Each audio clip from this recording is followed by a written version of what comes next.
சரி, ஓகே. இந்த பூமியில் மனுஷன் இன்னும் பிறக்கவே இல்லைன்னு வச்சுக்குவோம். இப்படி ஒரு விஷயம் இருக்குன்னு யார் புரிஞ்சுக்குவாங்க, தெரிஞ்சுக்குவாங்க, அறிஞ்சிக்குவாங்க? இதெல்லாம் யார் படைச்சது அப்படிங்கிற சிந்தனையை யார் இதெல்லாம் கொண்டு வந்து இதெல்லாம் ஆராய்ச்சி பண்ணுவாங்க?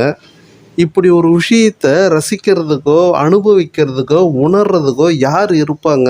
அப்படி யாருமே இல்லை அப்படின்னா இந்த படைப்பெல்லாம் வேஸ்ட்டாக தானே போகும்.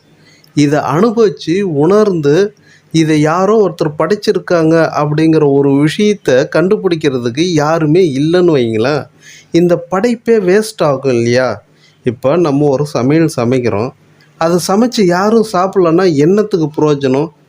சமைச்சதை சாப்பிட்டு அது நல்லா இருக்கா நல்லா இல்லையான்னு ஒரு ஃபீட்பேக் கொடுத்தா எவ்வளவு பெருமையாக மகிழ்ச்சியாக இருக்கும்.